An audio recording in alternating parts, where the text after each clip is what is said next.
복음을 거부하는 사람들 가운데 이런 질문을 던지는 분들이 있습니다. 하나님께서 세상을 올바로 창조하셨다면 어떻게 악이 세상에 들어올 수 있습니까? 이런 질문을 좋아하는 사람들은 진짜 악의 기원에 대하여 궁금해서가 아니라 실상은 자신의 악에 대한 책임을 누군가에게, 더 나아가 하나님께로 돌리고 싶은 의도가 있는 것 같습니다. 성경은 만물의 기원을 설명할 뿐만 아니라 악의 기원에 대하여도 분명하게 설명하고 있습니다. 만물의 기원은 하나님의 창조임을 증거하며 악의 기원은 인간의 의도적인 반역임을 증거합니다. 악은 하나님처럼 원래부터 존재하던 것이 아닙니다. 하나님의 축복 속에 선하신 하나님께서 창조하신 선한 피조물이었던 인간과 천사들의 반역에 의하여 세상에 들어오게 된 것입니다. 악이 선에 대한 반역, 선으로부터 출발한 선에 대한 반역, 반란으로 시작하였기에 악이 존재하고 악이 융성할 때는 반드시 선을 이용합니다. 그래서 성 아우구스티누스는 고백록에서 악은 선에 기생한다라고 했습니다. 기생충과 같이 본체가 있어야만 악이 존재하는 것, 그 본체는 무엇입니까? 선입니다. 선을 갉아먹으며 선 안에 숨어서 선을 이용하여 악이 존재한다는 거죠. 우리 일상생활에서 어떻게 악한 이들이 세상에 살아가는가를 보면 압니다. 누군가를 배신하여 사기를 치는 사람들은 처음부터 난 당신을 사기치러 왔습니다라고 말하지 않습니다. 반드시 먼저 신임을 받습니다. 누구보다도 성실하고 책임감 있게 일합니다. 그리고 배신하는 거죠. 그래서 악이 성공하는 겁니다. 혹 처음부터 그런 의도는 아닐지라도 신임을 받고 신뢰를 받는 이들이 그 신뢰를 이용하여서 악을 범하지 않습니까? 그것 또한 악이 선에 기생하는 거죠. 도둑질을 하기로 모인 몇 사람들이 함께 모여 모의를 합니다. 그 모의를 할 때도 철저하게 계획을 세워야 됩니다. 희미하게 해서는 도둑질 성공 못합니다.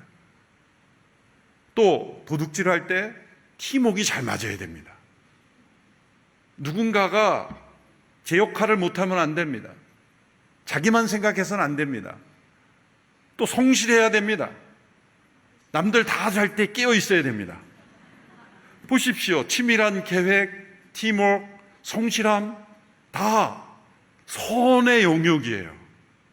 선의 영역이에요. 거기에다가 악을 타는 거죠. 이기심,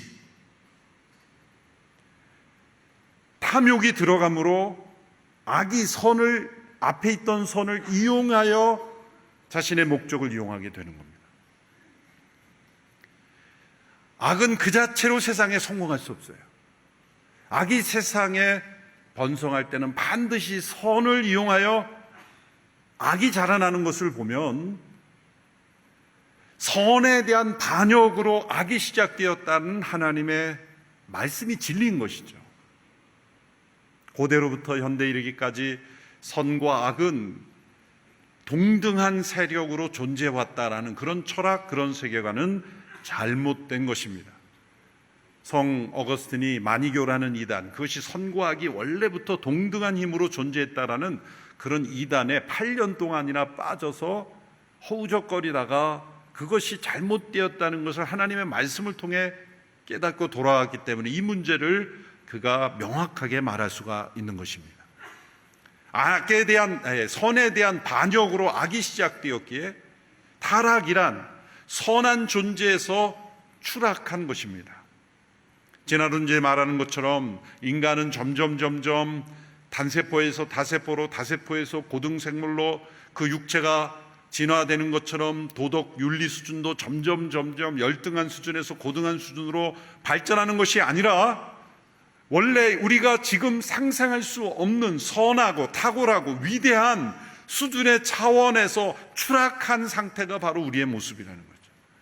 아무리 법과 제도를 엄격하게 만들어도 죄가 끊이지 않는 것, 아무리 처벌을 강화해도 음주운전이 사라지지 않는 것, 그것은 법과 제도가 없어서가 아니라 인간이 타락한 존재, 떨어진 존재이기 때문입니다. 그래서 영어로 타락을 fall이라고 하잖아요. 떨어졌다는 의미예요. 사람들은, 사회학자들은 유전적인 문제, 사회환경적인 문제를 말하지만 환경의 문제가 아닙니다. 유전이 문제가 아닙니다. 하나님이 지으신 선하신 하나님의 뜻으로부터 반역에 의하여 추락한 것입니다. 그래서 오직 인간만이 비참함을 느낍니다. 인간만이 절망을 느낍니다. 파스칼이 방세란 책에서 이 부분을 관찰했죠. 왜 인간에게는 비참함을 느끼는가? 세상의 모든 피조물 가운데, 어떤 동물 가운데 비참함을 느끼는 존재가 있습니까? 다른 동물들과 비교하여 열등감을 느끼고 좌절하고 절망하는 존재가 있습니까? 사막을 거니는 낙타가 왜 나는 사막에서 태어나서 사막에서 평생 이 태양빛에서 살아야 되는가? 눈물 흘리며 비참하며 사막을 떠나고 싶어 하는 낙타를 보셨습니까? 물론 낙타하고 대화할 수 없기 때문에 속마음은 알 길이 없습니다만은, 돼지우리에 누워있는 돼지가 나는 왜 돼지로 태어나서 이렇게 이 우리 같은 곳에 살아야 되는가? 멋진 초원을 뛸 수 없는가? 그렇게 자신을 비관하고 비참하게 느끼지 않습니다. 오직 인간만이 나는 왜 이런 모습인가? 나는 왜 이 모양 이 꼴인가? 그렇게 자신을 비관하며 절망감을 느끼는 것은 인간이 추락한 존재이기 때문에, 원래 위대한 존재, 원래 선한 존재, 원래 탁월한 존재이기 때문에 인간은 자신 안에 깊은 절망과 비참함을 느끼는 겁니다. 그것을 비교를 통해 느끼든 아니면 절대적 기준에 따라 스스로 세운 기준에 느끼든 상관없이 인간만이 비참함과 절망을 느끼는 이유가 거기에 있습니다. 선에 대한 반역으로 악이 시작되었고, 인간이 그 악의 대열에 참여했기에 모든 사람들은 불행을 느끼게 됩니다. 창세기 3장은 그 모든 불행의 시작을 설명합니다. 그러므로 이 창세기 3장을 우리는 매우 깊이 살펴보아야 합니다. 모든 인간의 불행의 근원이 어디서 비롯됐는지를 알아야 우리가 예수 그리스도 안에서 구원을 받는 축복이 얼마나 큰 것이며 그 타락한 상태에서 건짐을 받는 것이 얼마나 큰 은혜인가를 깨달을 수가 있기 때문입니다.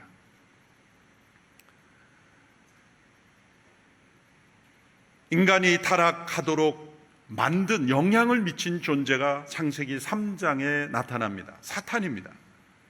사탄은 창세기 3장에 드러나지 않습니다. 뱀만 나올 뿐입니다. 사탄은 언제나 자신을 숨깁니다. 드러나지 않는 것은 겸손하기 때문이 아니라 다른 존재를 앞세움으로 자신은 늘 존재하려고 하기 때문입니다. 교활합니다. 음흉하며 그리고 거짓과 속임수를 사용합니다. 역사적으로 수많은 계략을 사단이 바꾸어 사용하려고 했지만 변함없는 원리는 언제나 속임수입니다. 그가 속임수를 씌우는 이유는 뭘까요? 그 또한 선에 대한 반역으로 악이 시작되었기에 진짜 악은 선으로 가장하는 거예요. 그리고 우리의 가장 최고의 선이라고 하는 행동 속에도 악이 숨어 있는 이유입니다. 창세기 1, 2장에는 사단이 나오지 않지만 성경의 다른 말씀들이 사단의 존재 그리고 그들의 기원에 대한 설명을 해주는 말씀들이 있습니다. 예언서에 나오는 말씀입니다. 고대의 왕들의 그리고 국가들의 죄악에 대한 하나님의 심판을 말씀하면서 그 이면에 있는 사단의 존재에 대하여 하나님이 알려주셨습니다. 에스겔서 28장 12절에서 15절의 말씀을 보시면 두로왕에 대한 심판의 말씀을 하시는 가운데 두로왕이 아닌 사단의 존재를 밝혀주시는 말씀이 나옵니다. 에스겔 28장 12절에서 15절의 말씀을 제가 읽을 때 여러분들은 밑줄 친 부분을 주목하시기 바랍니다.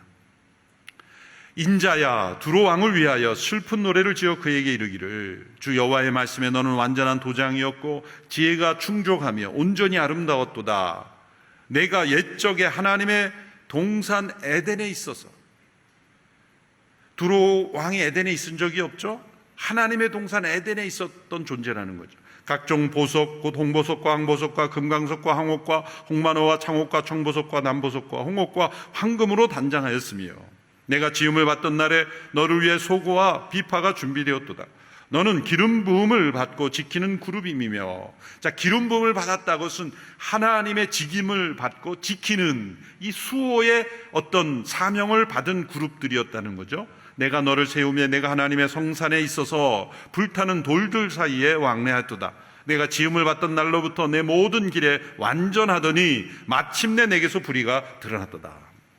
이렇게 지혜가 충족했고 온전했고 아름다웠고 기름 부음을 받았던 존재가, 에덴에 있었던 존재가 반역을 했다는 거죠.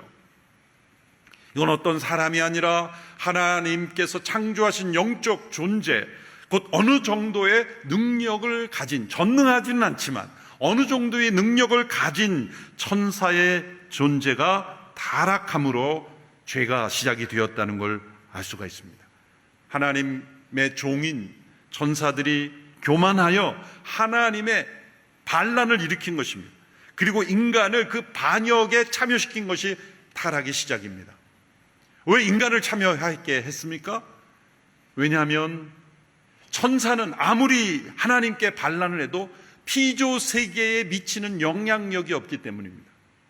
하나님께서 피조물을 다스릴 수 있는 권세는 천사에게 주지 않고 인간에게 주셨기 때문에, 그래서 인간이 반역을 해야 모든 피조 세계에 영향을 미칠 수 있기 때문에 인간을 자신의 편으로 끌어들인 것입니다. 이사야 14장에도 동일한 맥락의 말씀이 나오는데, 이사야 14장에는 바벨론 왕에 대한 언급이 나오는데 동일한 원리로 사단에 대한 언급을 가리킵니다. 이사야 14장 12절 14절입니다. 제가 읽을 때 밑줄 친 하이라이트한 부분을 주목하시기 바랍니다. 너 아침의 아들 계명성이여 어찌 그리 하늘에서 떨어졌으며 너 열국을 엎은 자여 어찌 그리 땅에 찍혔는고 내가 내 마음에 이르기를 내가 하늘에 올라 하나님의 뭇별 위에 내 자리를 높이리라. 내가 북극 지폐의 산 위에 앉으리라. 가장 높은 구름에 올라가 지극히 높은 이와 같아지리라. 타락한 천사의 5가지 외침이 나옵니다. 내가 하늘에 오르리라. 하나님의 뭇별보다 더 높은 곳에 세우겠다. 북쪽의 모든 산들의 꼭대기에 앉겠다.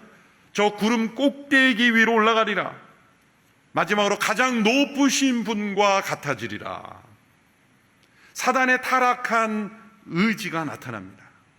높아지리라. 높은 곳에 앉으리라. 하나님처럼 같아지겠다. 사단의 반역이었습니다.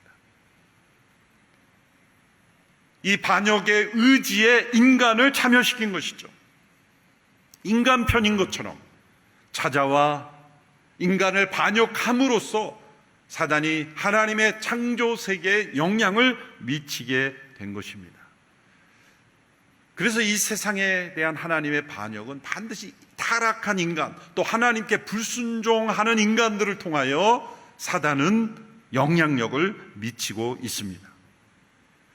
창세기 3장에 나타난 이 타락시키는 원리가 동일하게 오늘 이 시대에도 사단은 사용하고 있습니다. 3가지 핵심 원리. 첫째, 의심입니다. 3장 1절에 뱀은 여자에게 이렇게 질문했습니다. 정말 하나님께서 동산의 어떤 나무의 열매도 먹으면 안 된다라고 말씀하셨느냐? 정말, 대정번역엔 참으로, 정말 참으로 의심의 단어입니다. 직장에서 열심히 일하고 수고하던 한 직장인이 월급을 받아 행복하고 가족과 기쁨을 나누는데 누군가 찾아서 이렇게 말합니다. 너 정말 행복하냐? 너 우리 회사 사장이 얼마 받는지 아냐? 그래도 행복하냐? 그 행복했던 게 갑자기 어떤 비교를 통해 사라져버린 거예요. 우리 모든 삶의 영역에 정말 참으로를 어떤 방향으로 갖다 대냐에 따라서 우리 인생의 각도가 달라집니다.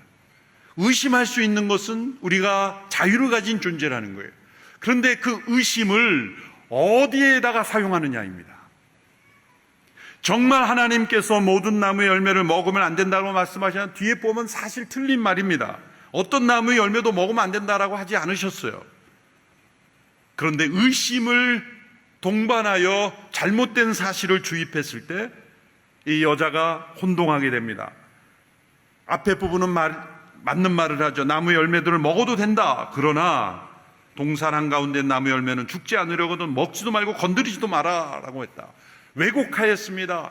말씀에 첨가하였죠. 건드리지도 말라, 만지도 말라는 말씀 하나님이 하신 적이 없습니다. 의심을 통해 어떤 정보를 듣게 될 때 우리는 정보를 왜곡하여서 기억하게 됩니다. 의심은 지적인 문제가 아니라 의지적인 문제라는 거예요. 우리가 어떤 똑같은 정보를 들을 때 믿지 않으려는 의지를 가질 때는 절대로 그 정보가 믿음으로 가지 않습니다. 믿으려는 의지를 가진 사람은 모든 것이 믿음으로 갑니다. 왜 그럴까요? 의심은 지적인 문제가 아니라 의지적인 문제이기 때문입니다. 그래서 잘못된 소문이 사실이 되어 많은 사람에게 영향을 미치는 거예요. 제가 미국에서 한인교회 목회할 때 뒤로 주차하다가 모르고 이렇게 거리 조정을 못해서 부딪혀서 이렇게 파손이 됐던 적이 있어요. 자동차 사고가 난 거죠. 근데 성도들에게 소문이 제가 사고 나서 입원했다는 소문이 돌고 있어요. 며칠 사이에.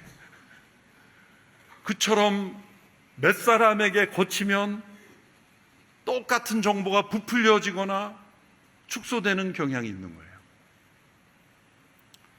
또 회의를 하게 되면 장로님들과 회의를 하면 장로님들이 계속 성도님들이 이거 싫어합니다. 원치 않습니다. 그래서 제가 누굽니까? 라고 말하면 말씀을 못 하세요. 가만히 보면 본인이신 것 같은데. 누굽니까? 정체를 알 수 없는 그런 여론들이 있어서 제가 문득 떠오른 단어가 있습니다. 설교 시간에 선포했습니다. 이제부터 우리 교회는 소문실명제를 실시합니다. 소문실명제란 들어보셨어요? 못 들어보셨을 거예요. 제가 처음 만든 거니까. 누구에게 누가 이렇다더라는 말을 들으면 그 말을 누가 했는지에 대한 네임택이 없으면 그 사람 말이든지 거짓말로 치부해라. 절대 전하지 말라. 본인이 직접 듣고 본 거 외에는 다른 사람에 대한 말을 전하지 마라. 자꾸 그러니까 제가 접촉사고가 제가 중환자실에 가 있는 사고가 되지 않냐. 올바르지 않는 사회이다. 그래서 잘못된 소문이 진실이 되는 사회가 돼서는 안 되지 않냐. 소문실명제를 했어요. 회의를 할 때 장로님들이 성도님 누굽니까? 이름을 말하세요. 이름을 말하지 않으면 채택하지 않습니다. 이건 나의 생각입니다. 누구의 생각입니다. 누가 그랬습니다. 말하기 어려우면 얘기하지 마십시오. 소문실명제를 실시하는 교회입니다. 그랬더니 소문이 쫙 가라앉는 걸 느꼈어요. 아주 평화로워졌어요. 오늘 이 교회는 소문실명제가 필요 없죠. 사람은 자기가 듣고 싶은 것만 듣고 보고 싶은 것만 봅니다.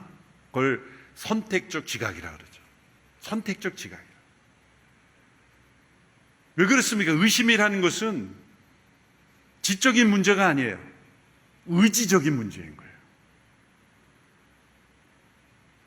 여인이 처음에 뱀의 말을 들었을 때 뱀의 말을 의심했어야 되는 거예요. 하나님의 말씀, 하나님 편에 서서 뱀을 의심했어야 되는 거예요. 너의 말이 정말 맞는가 의심했어야 되는데 의심 없이 뱀의 말을 받아들이니까 하나님의 말씀을 의심하게 된 거예요. 혼동이 오는 거예요. 그 틈을 바로 노립니다. 정면으로 부인합니다. 내가 결코 죽지 아니하리라. 하나님이 먹지 말라고 한 것은 하나님처럼 지혜롭게 될까 봐 먹지 말라고 하신 것이다. 정면으로 부인할 때 그 충격이 와서 이제 불순종의 행동을 하게 된 거죠. 그래서 따먹고 남편에게 주어 함께 따먹게 된 것입니다. 의심에서 출발하여 불순종으로 나가는 거예요.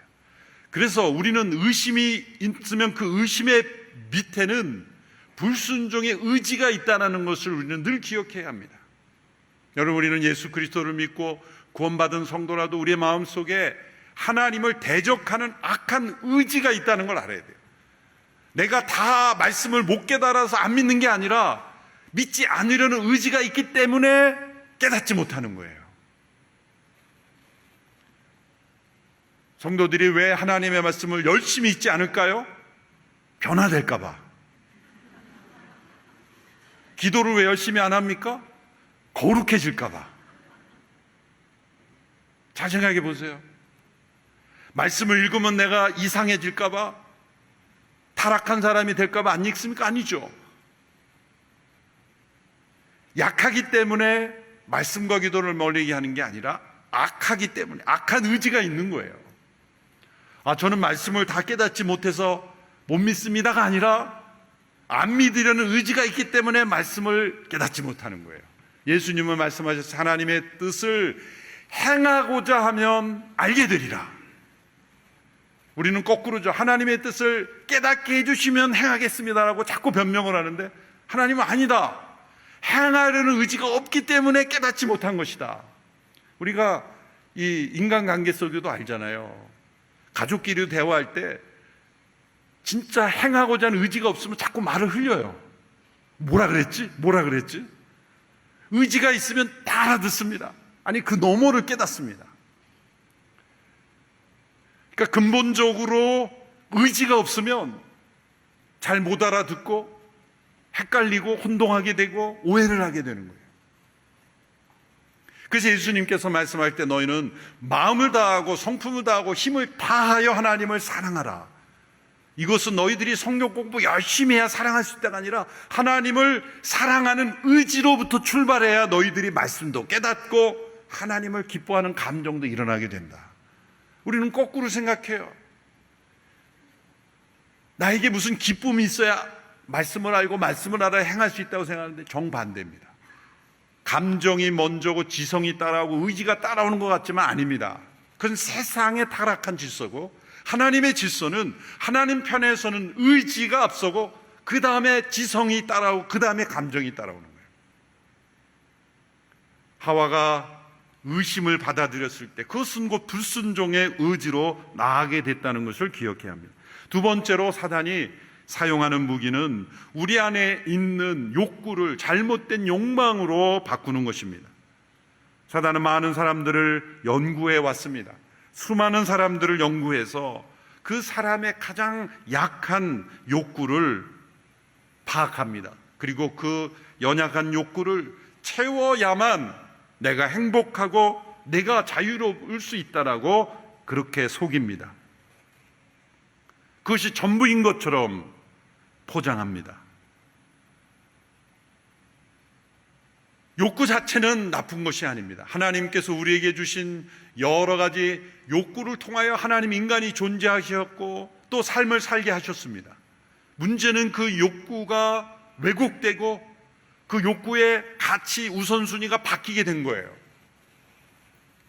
미국의 어느 백화점에서 도둑이 들어왔는데 그 새벽에 도둑이 들어온 그 몇 시간 동안 도둑은 아무것도 훔치지 않고 해놓은 일이 뭐냐면 가격표를 다 바꿔놨다는 거예요. 그래서 개장한 지 몇 시간 동안 바뀐 가격표로 다 거래를 했다는 거예요. 도둑이 왜 그런 일을 했을까? 알 수 없지만 사단이 하는 일은 바로 그런 일이에요. 우리 인생에 중요한 것과 중요하지 않은 것, 더 중요한 것과 덜 중요한 것의 가치를 다 바꿔놓음으로써 잘못된 기준에 따라 살게 하는 거죠. 그러니 마약과 같은 것을 값비싼 돈을 주고 사게 만드는 거예요. 우리 인생의 욕구를 다 엉망으로 만들어버리는 거죠. 어떤 종교는 욕구가 문제이다, 인간 안에 있는 모든 종류의 갈망, 욕구를 제거해야 된다라고 말하는 거예요. 그래서 수행을 해야 되고 고행을 해야 된다. 그런데 내 안에 있는 욕구를 제거해야 된다라는 그 욕구는 어떻게 제거하죠? 그것도 욕구예요. 고행을 하려면 엄청난 욕구가 있어야 고행을 하는 거예요. 그건 욕구가 아닙니까? 뭔가 앞뒤가 맞지 않는 거예요. 제가 어느 종교라고 얘기는 안 하겠습니다. 하나님이 주신 욕구 자체가 문제가 아니라 그 욕구를 욕망으로 바꿔요. 그것이 전부인 것처럼 가치를 바꿔버린 게 문제고 거기에 속는 것이 문제입니다. 3장 6절을 보면 그 내용이 나옵니다. 여자가 보니 그 나무의 열매가 먹기에 좋고 눈으로 보기에도 좋으며 지혜롭게 할 만큼 탐스러워 보였습니다. 여자가 그 열매를 따서 먹었습니다. 그리고 자기와 함께 있는 남자에게도 주니 그도 먹었습니다.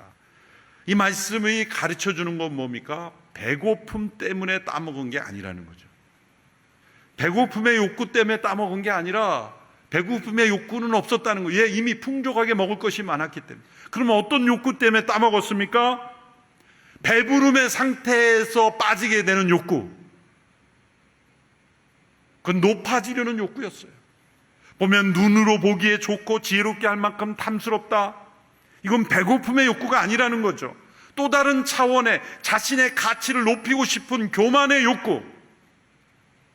내가 더 지혜로워지고 하나님처럼 되고자 하는 교만의 욕구, 영광에 대한 욕구 때문에 따먹었다는 거죠.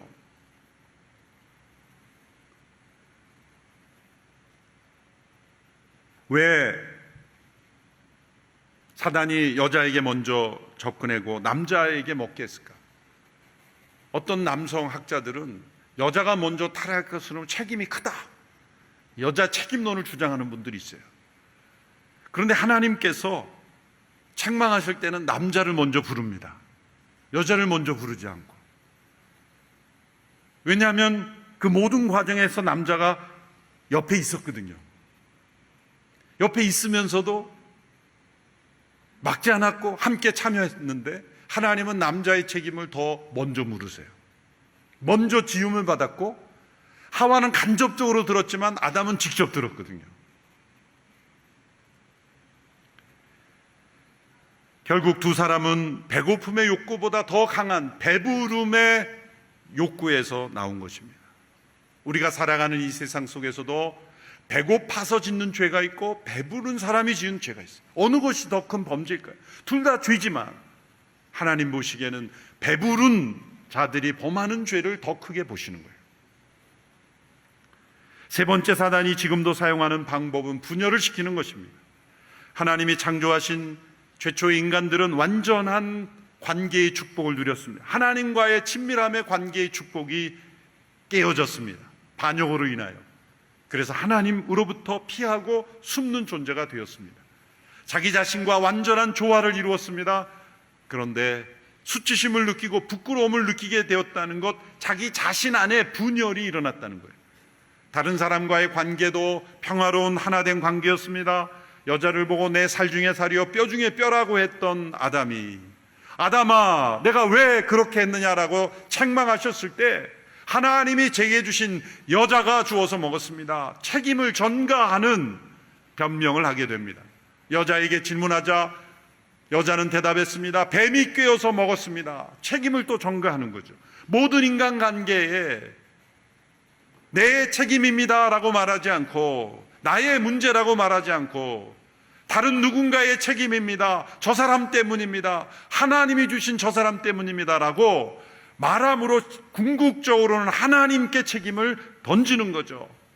앞서 서두에 말한 것처럼 하나님이 제대로 하셨으면 악이 세상에 없었을 거 아닙니까? 하나님께 궁극적으로 책임을 전가하기까지 합니다. 자연과도 화평 속에 살 수 있었습니다. 그러나 자연도 반역을 합니다. 가시와 엉겅퀴를 내게 되었습니다. 단 한 가지 금지된 명령을 어겼기 때문이에요.